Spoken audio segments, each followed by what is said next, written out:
I think it'll be a combination, Nazarean. Let's see, Mark 14, you can't go by the English.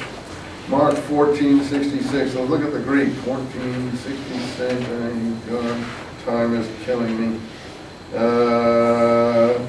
So it's Nazarene, so it's Nazarene.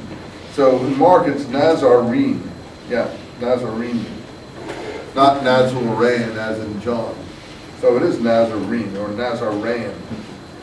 I don't know. In any case, let's hold that one out. So he's a Galilean and a Nazarene or a Nazarene.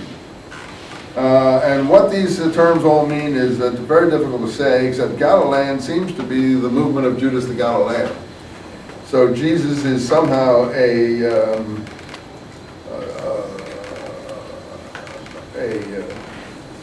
not a follower, but someone who is in the tradition of Judas the Galilean. And Luke has, "Are you the Son of God?" in line 2270.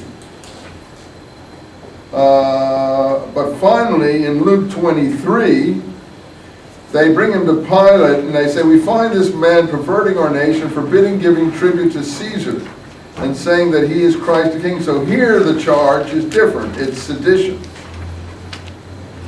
So the charge isn't blasphemy. So it isn't clear here. And Pilate is, of course, interested in the charge of King of the Jews. That is sedition because the king is supposed to be appointed by the Roman emperor. So here in Matthew 27:11, and I'm moving quickly because I want to get to a good place to stop, they say, "Are you the King of the Jews?" And Jesus doesn't answer, sort of like Socrates, "You have said it." But in John, he's loquacious. "Are you the King of the Jews?" And Jesus answers saying, "Thou this of thyself, and did others tell?" And he gives a long speech. So again, you have a contradictory testimony on these things from the two presentations. So you know we have script writing going on here. Who's got the right script? When you have a contradictory script, you can't even tell that the script is accurate to begin with. So we don't know if Jesus, Pilate now is presented very positively, Mark 15:5, Matthew 27:14, and Pilate marveled. This is a wonderful guy. So now we're playing up to the Romans, and we know that Pilate is the most brutal governor that there ever was in Palestine, except for Felix, and he didn't hesitate to shed blood at the slightest moment.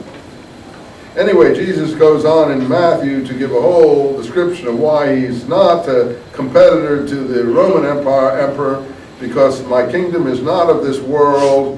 And if this were not the case, the Jews would not have been delivered, I would not have been delivered to the Jews, again, someone who's outside the Jews, etc., etc., etc.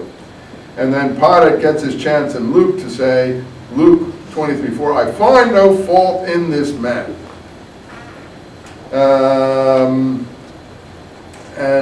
Let's see where we finally have in Matthew.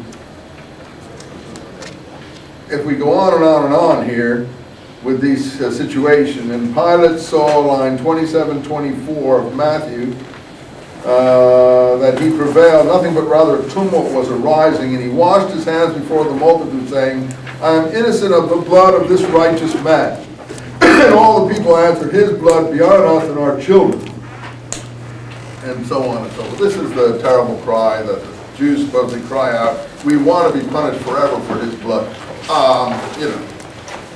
I'm not sure the historicity again. We'll talk about this next time. We got to hurry up because I think we can do it in the next two times. We can get through these are very important chapters. I'll go back to what we just did a little more, and you guys read the stuff carefully, and let's see if we can finish up the last scenarios here. So what's the deal? Am I meeting you down there? Is anybody coming, you think? So, well, you're going to introduce me, and then I'm going to talk? Yeah. Who's Todd? Okay. Yeah, so... Who?